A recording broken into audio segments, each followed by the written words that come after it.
Hey everybody, this is Lawrence Watkins here with Al Duncan, and we're the co-founders of Great Pro Speakers.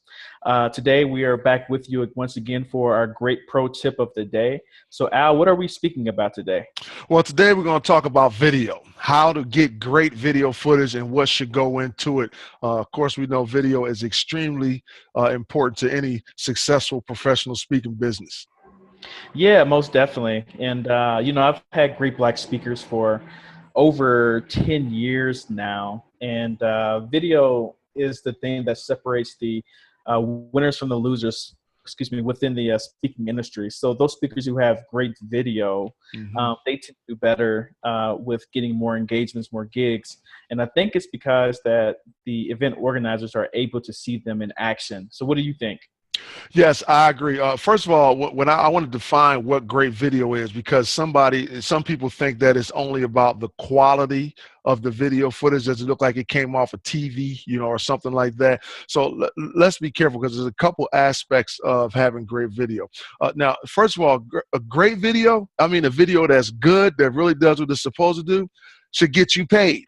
That's the bottom line. It should be something that when a client or an event planner or somebody sees it, it makes them want to do business with you. And it's also something that should help build your following and build your brand. Of course, it should show off your style, whatever your delivery style is, if it's humorous or inspirational, and it should also give a snapshot of the type of content you deliver. Okay, so of course, the question that always comes up for me is $1 million question. That is, so what's more important? Is it more important that my video looks like it's a professionally done video, or is it more important about the content of my video? Because sometimes you end up with video footage that has great content, but the quality might not be that great. Sometimes you got great, for whatever reason you had a great quality that day, but maybe you didn't capture the aspects of your speaking style that you wanted to capture. So the answer to that question for me is they're both important. Mhm. However, within reason, and that is if we meet the baseline quality, that is, I can see you and I can understand you clearly, as long as we Right. meet the bare minimum, then by far content is more important because we need to see your style and what you're going to talk about is much more important than having a professional TV studio looking video. Yeah, yeah, and I think that is definitely true because you have a lot of people out here making money, even on YouTube or this current video that we're doing now or whatever. hmm That isn't TV professional quality video. However, the content is still excellent that people want to hear about. Yep. So yeah, content is definitely more important than the actual like design and the quality of the video. Yeah. However, if you can have both, that's definitely the way to go. And what Al said, as long as it meets a quality standard, it doesn't have to be 4K video, Right. professional microphones, and the two camera setup and everything like that. While that is good, and that is really good to have, is your quality in the way that you're engaging to the audience is what event planners are looking for. I agree. And of course, we're talking about event planners, but let's not rule out other clients. For instance, for us, we're professional speakers, but right now we're talking to other professional speakers. And Hmm. so just as important for you all seeing us clearly, but what's of more important is the content. I mean, you want to make sure we give you some tips and some things that you can actually use. So Right. even for professional speakers talking to your other clients or people that saw you live and you're making a video and giving them some follow-up things like coaching or something like that, even then, people listen to professional speakers for the content. Just remember that, and for the delivery and for how you make them feel. Most definitely. So let's talk about that a little bit more in terms of what is the content involved of making a money-making video. Okay, so there are a few different aspects. Let's break them down one by one. First of all, in my opinion, nothing is better than you up in front of a live audience. if you're trying to get a speaking engagement. So if you're trying to get a gig and the event planner comes to your website and the only thing they see is video footage of you on TV, on somebody, you know, a news program or something like that, or some other media outlet, or they only see YouTube videos that you've made sitting at your desk, on your couch, you know, in your, wherever you are, on your homemade studio, what happens is even though you look good, even though you may engage that one-on-one listener, there still leaves a seed of doubt for the event planner. And event planners, the speaking industry has grown up. Yeah. So event planners know better now. I can't tell you how many times an event planner has told me, I'm worried because I saw somebody that looked great on video. When I got them up in front of the audience did not vibe with them. Mm-hmm. So you can kill one of the worst fears that any event planner has, and that is, will this person actually engage and be well received by the audience? Not just, are you a good speaker? Because you can be a great speaker and for some reason not connect with that particular audience. So up in front of a live audience is important. And particularly of importance is, are you up in front of your target market? You can't say that you're going to be a youth speaker, but all of your footage is in front of adults or professionals, and vice versa. You know, I've had that problem sometimes. You know, I'm speaking in the youth market, but I also talk to educators and parents and other professionals.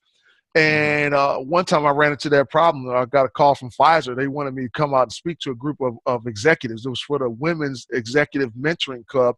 All these women in there were high-level, C-level executives, and they were making a lot of money. And they wanted footage. They said, well, you look great with these young people, but that's not who you're talking to. Do you have video footage of you up in front of a professional audience? And I said, sure, of course I do. And I uploaded it right away so they could take a look at it. So a live audience to me is important. So what if I can't get great footage in front of a live audience? All right, so here's the deal. You should, if you have ever had a gig in your life or ever have one coming up, be able to get some footage in front of a live audience.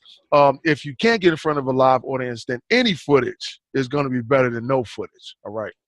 Right. The next thing we're looking for with the live audience is, let's break down what we're actually looking for. So I want to see how the audience is responding to you. If you're funny, let's hear the audience laughing.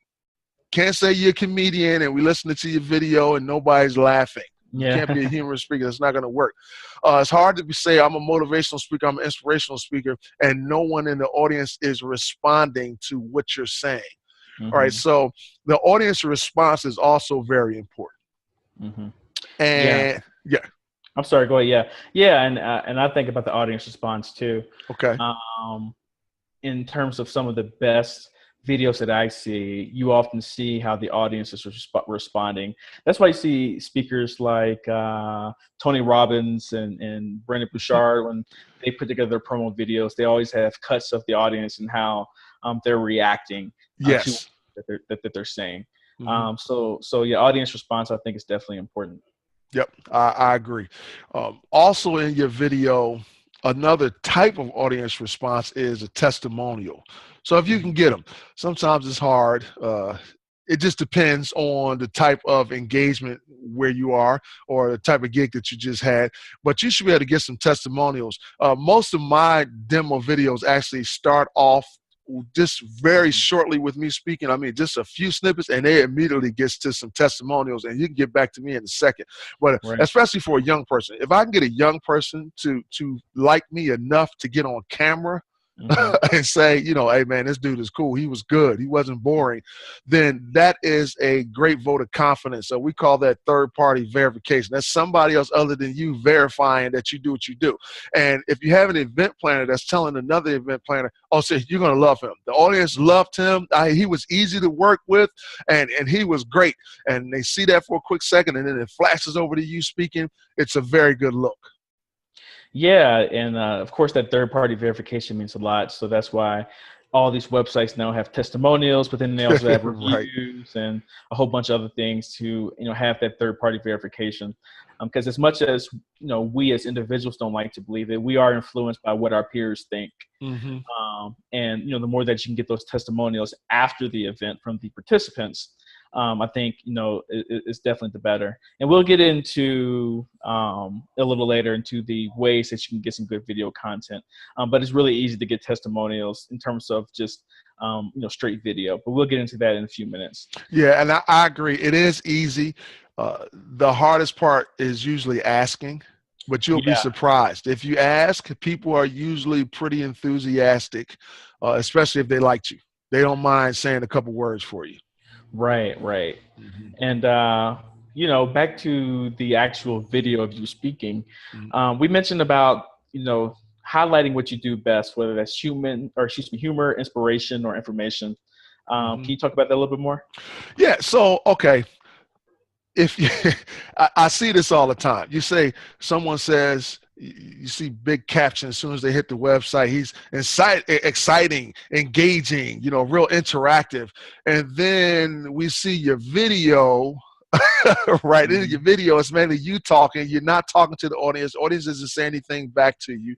And so it's hard to believe that. Even if you're doing a great job, it's hard to believe that you're an interactive speaker if there's no video footage that proves you're an interactive speaker. It's hard to believe that you're a speaker who speaks on leadership if none of your demo footage or none of the footage that you caught, excerpts or anything like that, show you speaking on leadership. So whatever you say you are, I'm humorous, I'm inspiring, I'm a dynamic speaker, I have great content, I'm captivating. Whatever that is, your video, as best you can, should show you doing that.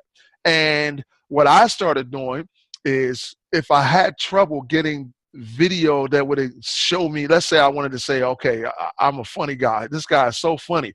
Well, sometimes at first, especially 10, 15 years ago, I had a hard time getting good footage of the audience laughing. So I kind of curved the humorous description and I leaned more on the active and engaging, because I could always get great footage for some reason of a student raising his or her hand, or a student coming up on stage volunteering, or me talking to the principal and things of that nature. So it looked like it was interactive and engaging. So until I actually got a clip that showed and proved that I was humorous, I kind of left that out of the description. Yeah, that's interesting. So,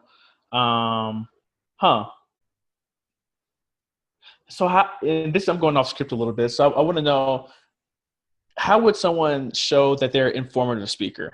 Okay, so if you want to show that you're an informative speaker, the best way to do that is, I need a clip of you saying something like this.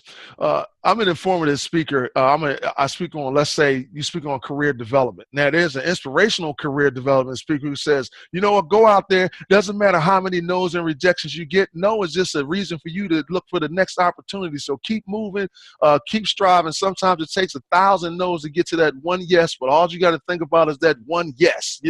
Now, this is somebody that's in career development that's trying to help you out with the job market and helping you overcome the adversity and the despondency that you might feel from getting rejected all the time. But then there's the informative speaker for career development. They say, listen, I want you to be a successful I want you to be successful in your job hunt and have the great career that you deserve. As a matter of fact, right now, according to research, employers, here are the top 5 soft skills that they're looking for in the job market. What they're looking for is, they're looking for strong communicators. They're looking for people who are good team players. They call that teamwork. They're looking for critical thinking and problem solving. And they're also looking for somebody who knows how to research knowledge and actually apply that knowledge. Now, those 5 things are outlined by the National Association of Colleges and Employers. And that right there, if you have those things, it will make you an ideal employee. Now, those are 2 totally different types of excerpts.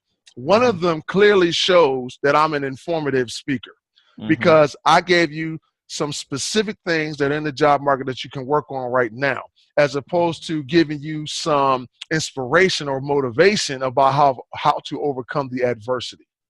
Right. No, I really like that. And you just gave a lot of good information just off the fly, from the informative piece and the inspirational piece. And, that leads me to the point of the misconceptions with recording a video. So what do you think is the #1 misconception why people don't record their videos? A lot of times they think it's a couple different misconceptions. I would say the misconception that I had first is that it was too hard. It was too technical. I didn't know how to do it. And I was also very, very paranoid about the quality of the video. So I would use that as an excuse at first. I don't know how to do it.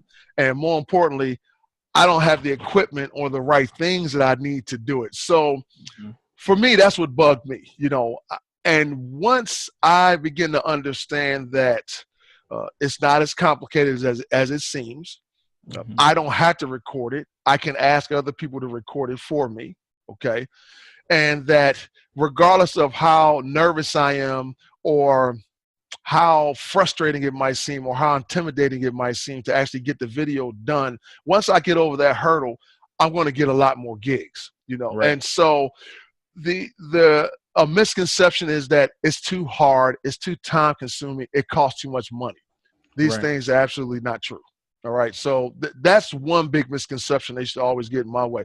Now I have some more. I know we wrote down quite a few, right? If I remember correctly. Another one that used to bug me all the time is, oh, there's no way. You must be careful. I'm not putting my stuff out there on the internet. It's like 1,000 speakers. If I put that out there, everybody's going to use it.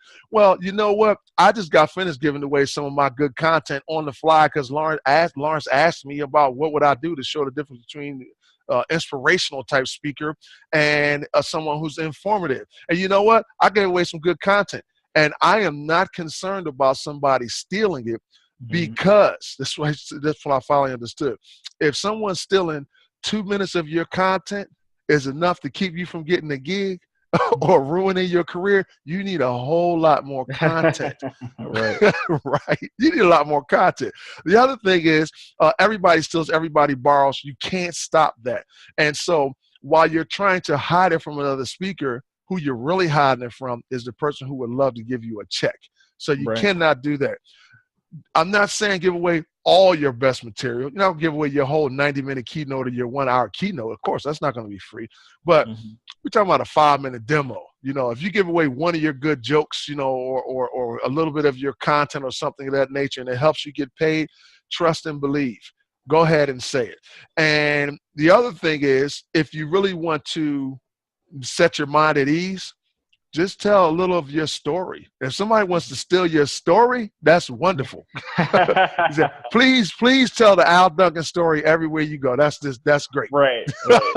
Feel free. You can do that anytime you want to. So if you're worried about somebody stealing your material or putting out a video as a way for them to steal my material, that's a serious misconception, and it's really an excuse for not producing good video. Yeah, and let's also talk about those individuals who are working with speakers bureaus as well, and the misconception that a lot of them have regarding like contact information on the video, those types of things. Yeah. So one important thing is you got your video out there, and they're like, we got to get I have to get my contact information on there, because if you watch the video and I don't know how to get in contact with you, how could I book you? Right. Of course, except that bureaus don't like that. You cannot send a speakers bureau your video, and at the end of the video, it directs the person who is watching or the viewer back to your website. Normally, that's taboo. Speakers bureaus don't like that. They want what you call like a generic ending. So if to book Al today, contact the person who gave you this video. Or in order to book Al to get started with bringing Al to your event, click the link right below this. Click it right now. Someone will get back in contact with you very quickly. So don't think that your website needs to be captioned all over the video. Is at the bottom every 5 seconds you see DuncanNuggets.com or GreatProSpeakers.com. Okay, be careful with that, because a lot of times a bureau is not going to want to show that footage. Right. And then, also one thing that we talked about is if you do want to go that direction, just have 2 versions of the same video. I agree with that. Yep. Right. So one with your contact information, because it can be useful for those individuals who aren't working, with a bureau, to have that on the screen so that people can see it. But for the bureau version, just remove that type of stuff, and it'll be fine. Yep. I agree. Yep. So let's switch gears. We talked about the purpose of video, what goes in terms of content, what goes into a good demo video. Let's talk about how to go about getting good video. So how do you think we should go about doing that? Well, what I did, my earliest video footage that I got that I considered good quality, and what I mean by that, it wasn't a camcorder that my friend was recording for me, which is nothing wrong with that. We'll talk about that in a second. What I mean, when I got some video footage and I was like, wow, this looks good. It looks like I was on TV. This is nice footage. The way I got that was by asking the event organizer if he or she was going to record the event and if I could have a copy of it. Now, this particular event, I was speaking at Darton College down in Albany, Georgia. And what happened is they had an audio visual department that was coming out to actually film the whole presentation. And I was scheduled to be on one of their TV programs after I finished speaking. So it was all one big thing for them. So they had brought the TV cameras over, they videoed the presentation, and then of course they did the taping in the TV studio. So I got that video footage. I asked for it. I asked them to edit it for me, but I also asked for some raw footage as well. And I was able to get that footage, and for many years I used it, and it looked great. And there's no way I could have gotten that footage without asking for it. So if you get booked for a gig, you should almost always ask the event planner, are you recording? And if you're not, is it possible, especially if you're at a college or a university? Let me say it again. If you're at a college or a university, you have got to take advantage of this. Is it possible to get someone from the audio visual department to come and record my presentation? Because I would like to get a copy of it, and I would like to allow you to let the school continue to use my presentation with students who have not seen it. So this happened. It was great at St. Leo University when I did an MLK Day speech. What happened is they came and videotaped it.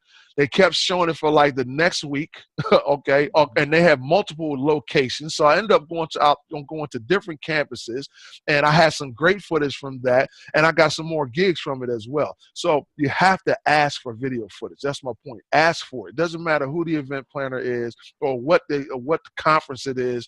A lot of times they may be recording it, and it's something you can negotiate with and get that done. Yeah, I'm glad you mentioned that in regards to negotiating it. Yes. Well, we talked about that before, how, if you end up, when you're first starting out, having to do a quote unquote free gig, make sure it's not actually free. Make sure, because there are a lot of things that can provide value that may not necessarily be monetary value when you're starting out. Right. And I agree. Negotiating good video content from a university or college is a good way to go to still make sure that you're getting value for your time that you're putting into the speaking engagement. Yep. So whenever I go to the local schools around here, a lot of times they're looking for a local speaker. And if you're looking for a local speaker specifically, it's normally because we don't have a big budget. And so if I'm going to Georgia State or Georgia Tech, Emory University, and some of those schools, Spelman, Morehouse, any of those places, I instantly say, listen, you know what? I don't have a problem with, giving you the hometown discount. But can we have someone come in and videotape this? And I need the edited version, and I would also like to have the raw footage. Now, if I'm going to have an event planner or allow them to videotape me, let me say this again. I'm asking you to videotape me, but it's really me allowing you to videotape me and to record my image and my likeness. Therefore, I need something that's very important. It's called a video addendum. So you need one of those because I unfortunately have allowed an organization to record my video and then found out later that they were selling copies of my video for, I don't know what it was, $15 or $20 or something, which was crazy to me because I didn't get a cut of that or anything, but they, it was a nonprofit organization and they were they were selling videos of the entire event, but that event also included me on there speaking.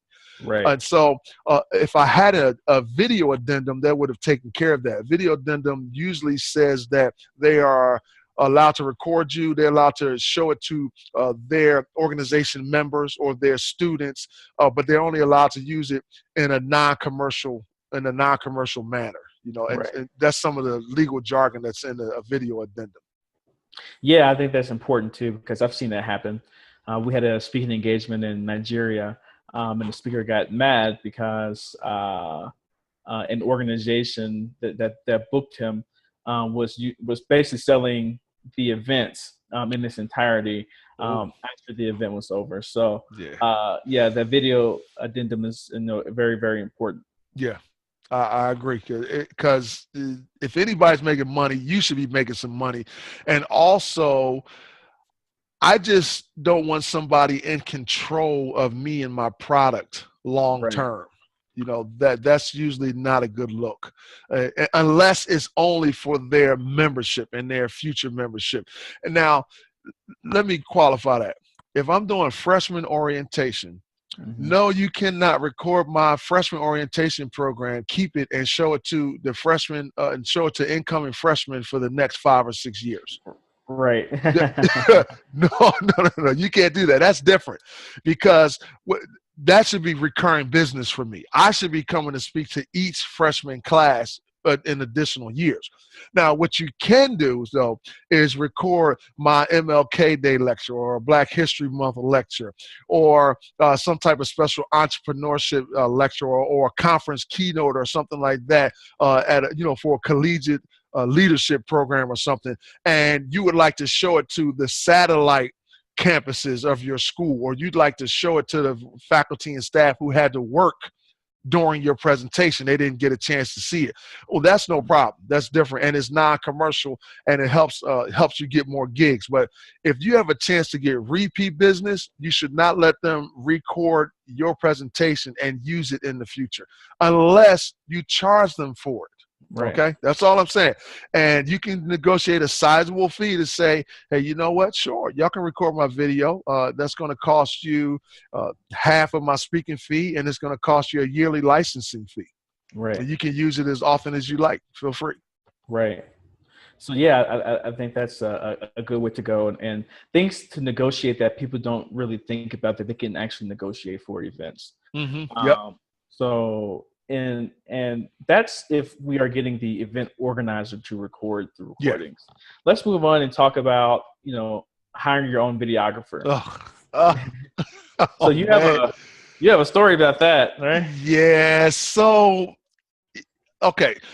So I've been in the industry for quite some time. I was 16, almost going on 17 years now. And so when I first got started, it was not unusual for speakers to pay videographers to come out, because camcorders weren't in such wide use. You didn't have your own video editing software that you could purchase and put on the computer. So a lot of times the only way to get professional quality video footage was to actually hire a videographer.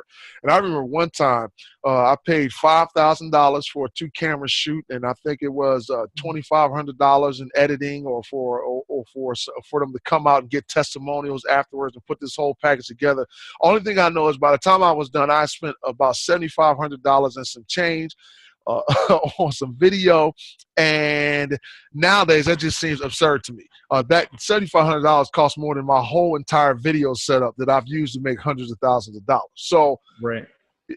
$7,500 is a lot of money. It is, but let's keep it in context. If you're getting paid $5,000 a gig or $10,000 a gig, I mean, $7,500 is worth the investment. So, I'm torn on should I hire a professional videographer or not? My thing is the higher or the more successful your business is, if you want to spend money on a professional videographer, then it's hard for me to knock that. The biggest issue with that is, in addition to it being expensive, is your video might not last as long as you think it's going to last. Right. That $7,500 video became outdated for me very quickly for several reasons. I started adjusting my brand. When I recorded that video, I hadn't thought of Dunkin' Nuggets yet. When I thought of that video, there was some of my content that I hadn't started using yet, and the organization I actually got the video filmed in shut down. It was a nonprofit that ended up closing its doors, so it really looks strange when I got this great video footage, but there's a banner of this nonprofit that doesn't exist anymore. So the video footage became outdated very quickly. So if you're going to hire a professional videographer, I just suggest you be careful with that, and only do it if I'm balling and that's what I want to do. But I strongly suggest that you listen to the other options we're going to provide you in a few minutes and go that route. Yeah, and I agree mostly. I think now things are starting to change even more Okay. because, for example, in Chicago, you have a company called Vanilla Video, for example, and they are a company that has streamlined the video production process where they Hmm. come out and record for 2 hours. They can do the editing and other things too, and it might cost $1,200 instead of the $7,500 That's a good that you pay for. investment. Yeah. Yeah. So it's not, this is probably best for those mid-tier speakers that are trying to increase and get to the next level. Hmm. But now I know that's in Chicago, but I'm not sure if other cities have, something similar or not. That's Right. something different research, but definitely in Chicago, check out, Vanilla Video. Hmm. And there are also other videographers. I think the price has gone down a lot of times. Yeah, But you know, it can still be a good investment. However, I if you're agree. yeah, if you're just getting started, you can do a lot of the stuff yourself, and that's what we're going to talk about next. Yeah, yeah, but I do agree. Like I said, if you're getting gigs, you can make that money back.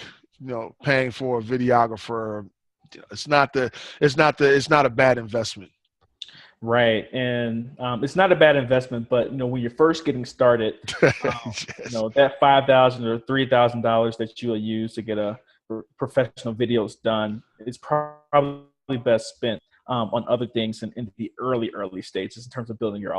I audience up. agree. And let's talk about the do-it-yourself model now in terms of you recording videos because you have a studio in your house. Is that right? Yes, I do. I have a studio. Well, you've been there. Boyce has been there. Your brother, and quite a few times. And so I built it out. When we were getting ready to when we started off with Great Pro Speakers, and I first came up with Dunkin' Nuggets, that's when I was like, well, I'm not going to the studio every week, and I'm not paying for a videographer every time. Right. So I started tinkering around with cameras and the lighting and things of that nature. And it's proven to be very profitable for me. It's something I didn't intend to become a quasi expert on, but I am very good at video, home studio video. And that wasn't my intention at first, but I just knew that it's more cost effective and time wise it's faster for me to be able to do that video for myself. So I have a whole room. The lower level of my house is a whole room that's nothing but a studio in there. And hung up some soundproofing eventually. It has the lighting in there. It has a camera in there. And I know we're going to talk about what gear we use, but while it's on my mind, what I use is a Panasonic HD camera. It's a 1080p is good enough, and it is a hard drive camera where I can put an SD card in there. It's very good. And I use a boom mic because I'm in one room, so I don't need the lapel mic. I use a boom mic. It's a Rode mic, and it's a boom mic. That's a mic that points straight at the target. It goes on top of the camera. Right, and we're going to get into all of that. And there are really three main aspects of recording good video yourself. Mm-hmm. You have your video requirements, you Yep. have your audio requirements, and then you also have your editing requirements too. So Yes. putting the video and audio together in one file, and any other additional overlays and text and all that other stuff that you might want to do to your video as well. Mm-hmm. And we're going to just go through. So basically, you have your raw footage, but then it gets edited. So most of the time when you see videos out on the web, to some degree, they have been edited. And one thing, if you are doing a live speaking engagement, and we'll get into this in a second, but audio is so critically important. Mm-hmm. And it's almost maybe even slightly more important than the quality of the actual video is having that good audio. Yeah, that So audio, man. Yeah, I have to agree with you. The audio, people have to be able to hear what you're saying and hear it clearly. mm-hmm, Video, because of YouTube mm-hmm, and Vimeo and places like that, what has happened is what is deemed as acceptable video mm-hmm, footage or video quality has changed a little bit right. because we're used to seeing behind the scenes video, raw video with somebody's cell phone. you know, a video that just is caught on the fly. You know, they call it home video when they show it on the news. So anytime it's getting to the point to where you can see somebody's home video on broadcast network TV, if it's good enough for a TV person to say, listen, hey, this might not be our normal in-studio quality, but the content of this video, the live on the scene value of this video is so much so we got to show it. We don't even care about that quality. So once you see the TV networks adopting that attitude, it lets you know that of extreme importance is the actual content and the sound of the video. Right. Can we hear what's going on clearly? And when I'm looking at it, can I at least visually make out what's going on? Right, right. And, you know, when you do record the video, and we're about to get into this now, I usually record at 1080p. So I use actually 2 cameras. So my wife, Carla, has a yoga platform, you know, teaching yoga, to, you know, promoting, you know, teachers of color, that type of thing. And I've been doing a lot of recording for her because she just finished a 21-day yoga challenge, and we had to record 21 different poses, you know, outside. Now wait a minute. You were doing the poses? No, I wasn't doing the poses. Okay. Okay, I got you. Okay, all right. Yeah, and I used 2 cameras at different points. One, I was just playing my new little toy, but it's turned out to be quite the powerful, you know, recording. Okay. And that is, let me just make sure I can see here. So here we go. So I use my phone. Okay. And videos turned out very excellent. So if I can link to a video, one of the yoga videos that I recorded with my phone, I'll definitely do that. All right. But this is the Google Pixel, the new version of Google Pixel. There's also you know, the iPhone 7 that just came out. That's probably the, you know, another of the best you know, camera quality, you know, smartphones that are out there. Also, you know, a Samsung smartphone would be great too. Whatever their flagships are, you'll be fine with. So that's the first thing. Another thing is I use a Canon. Looks a little bit more like mine. Okay. Yep. Yeah, a Canon Vixia HF R600. I don't know if you can see that. They actually, I think in a couple of days, have the 800 version coming out. So they have the 700 version already out. Then maybe in later this month. So this is, you know, probably by the time you actually watch this video, the newest version will come out of this camera for $299. So the 700, they don't sell this version anymore, but the version that's one generation after this, they sell for $200. Look at that. Yeah. Look at that, man. And it records HD. I'm not sure if it records in 4K, but you know, for the web, you don't even need 4K video anyway for this type of thing yet. So maybe we'll get to you know, one day to a point where that is the standard. But right now, that's definitely not the standard. Right. But if you have your smartphone already, that records. You know, I would venture to say that my smartphone may record a little better than the actual. I wouldn't be surprised. I mean, the smartphone technology is advanced so far now.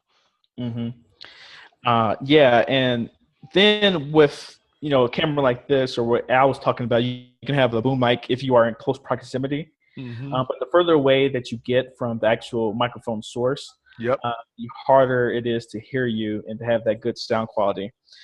So to combat against that, I have this Zoom H1 handy recorder, and I absolutely love it. So the thing is, when you start using like Zoom with the videos, you have to later on sync your audio, sync your audio and video together. And there are a lot of videos that kind of talk about that and help, you know, walk you through. But when I sync, just to make the syncing easier, I clap 3 times before the video starts, so we know you know, exactly when the video starts and the audio starts. And another trick that I learned with recording is once you start the video and once you start the audio, don't even turn it off. Yes, I agree. Yeah, because then you have to go back and sync it up again, that type of thing. So it's much easier to sync one time and then edit after that than the opposite. So Yep. make sure you check that out. Another thing that I came up or that I bought is this lavalier mic by Sony. I forget the exact one of this, but I'll make sure to find it and give it to you. So this actually just plugs in right into the handy. So there's a microphone button. So I just Yep. put this in me, and that goes a long way. And I think the last thing that you need is a good tripod. Oh, got to have a good tripod. My tripod has a level on there, so I can see, you know. Mm-hmm. And I agree with you, man. You gotta have a tripod. Right. Oh, and before we even get back to that, You're breaking out the Yeti. yeah, break out the Yeti. So if you're doing, recording on your computer and you need good sound, then you can check out the Yeti. So a lot of times I use a Yeti depending on where I am, but then sometimes I just use my standard, $15 Panasonic headphones that I have right here too. Right. And I have on, these are, let me see if I can turn this sideways. These are, this is a Sennheiser.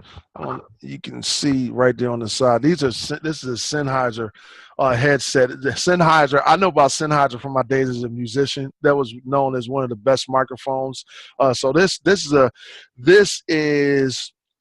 is not a $15 one, but it works very well for me. I like it because it actually has a USB plug into the computer instead of using a typical jack. Right, exactly. And one thing I also forgot is if you are using your smartphone with your tripod, you're going to have to get like a little that little adapter. Okay, actually holds your smartphone in place, so it kind of expands and retracts like that. But then I also have my tripod. That's that nice. Does have a level, so that little right there is the level. So really, all of this stuff costs me, other than a smartphone. So if you don't want to use a smartphone version because this was a relatively expensive smartphone, but if you were just going with the Canon or the Panasonic that Al has, all of this stuff together costs about $400. So let's see, $200 for that. Yeah, so if you include the Yeti in that, it'll bring the price up to $500. But you don't even need the Yeti for the most part. Yeah. Unless you're just doing stuff with your computer. But just for recording your speech, you can do everything for $400. Yeah. And some knowledge. Yep, I agree. Yeah, that's for your base recording equipment. But then you also, so you have an option to edit the video yourself, or you can outsource that. So usually I like to shoot the video, the raw footage, and then outsource the editing because editing can be quite tedious of a process. And then if you really want some great editing, you have to use something like Max, Final Cut Pro, or what is it called? Adobe Premiere. Yeah, and Cyberlink is another one. Yeah. So, and it costs quite a bit of money for those things. But if you're doing it over and over and over again, and you're recording a lot of video content, it might be good investment to get that for yourself. But otherwise, I would say outsource that as much as you can. Yep, I agree. If you can outsource it, go ahead, or do like Lawrence does. That is, when we finish, he says, "Okay, Al." Go ahead and finish this up. Exactly. So yeah, I think that's pretty much everything. Anything else you want to talk about? No, just the lighting. Right. I wanted to mention about lighting. We found out when especially if you ever go back and look at some of our Great Pro Speaker videos from like 5 years ago, it look like me and Lawrence are sitting in the dark. And the only thing that changed all of a sudden when the video quality changed, it's not that we got new cameras and this, that, and other. What happened is we finally got some good lighting. So if you got to sit in a well-lit area, like, because I know Lawrence is a fan of natural lighting, and that's fine. If you get a lot of windows, get like an open area, and you can really light up the place, that's great. I'm sitting in my home office right now, and so it's not great lighting in there. What I use is you can go on Amazon. I think they call it the Cowboy lighting system. Very inexpensive. It's the Yeah. same system that a lot of photographers use. It's easy to set up. You get you some. Then now light bulbs are expensive. They come with it at first, but if they run out, they're expensive. They're the most expensive light bulbs I've ever seen. You know, you're talking about $10, $20 for a light bulb, Mhm. but it's going to last you forever, and it's going to give you that natural lighting that you need. Right, right, exactly. And I'm actually not in my normal spot today. So we have some visitors here in our apartment. So I don't want to disrupt the entire house. You don't want to Where I take over. usually, yeah, where I usually sit, it has the best natural light. So right now I'm sitting by a window with the shade closed. But if I had it open, there would be a good light there too. Hmm. Most of the videos that me and Al do while I'm down here in my apartment has really good lighting, and it's mostly natural light that's producing that. Yeah, and one final thing about video, because we're extemporaneous, but we're also, me and Lawrence are real talk. We don't like come with all the fluff about speaking. So now you can watch us recording these videos right here. These videos that we're recording live over the internet. He's in Mhm. one location, I'm in one location. Those are good, but there's still a roll of the dice because you never know when you're going to struggle with an internet connection here, when it can Mhm. speed up a little bit, slow down a little bit. And so we use that. It's very good, but just understand that when you're dealing with that, you got to make sure that you can hear very well the content, because the video quality may fluctuate here and there, as you all can see. And we deal with it, and we just keep going and keep giving you great content. Right, exactly. And that's the most important thing is, always producing that great content. Hmm. The other stuff will come over time and with experience and with more money coming into your pocket. Because Al's been doing this for 16, 17 years. Yeah, just about. Yeah, I was like almost 17 years, man. Yeah. Yeah, for me, it just hit the 10-year mark. So I've been in the Wow. industry for 10 years now. So Cool. yeah, so but like I said, we didn't have the same tools when we were first starting that we do now, because Right. invested slowly but surely over time. Hmm. Yep, I agree. All right, so today we talked all about producing great video. It's important to produce great video because that's what event planners want to see Hmm. before they actually book you for an event. And if you can do it in front of a live audience, that's great. So you can either get video by asking the event planner or the event organizer as a That's right. negotiation tactic. You can hire your own event planner, or so you can hire your own video Videographer, yeah. or you can just do it yourself. And the equipment that I have costs $400. Quite a few mistakes, so a few months of mistakes, but then once you get the hang of it, it becomes quite easy Yep. to I, record over I think time. my equipment costs around the same, somewhere around the Right. same. Yep. So yeah. So on behalf of Al Duncan, this is Lawrence Watkins. Thanks for listening to our great pro speaking tip for the week. All Yep. right. We'll see y'all next time. Be safe, be well, be blessed. All right.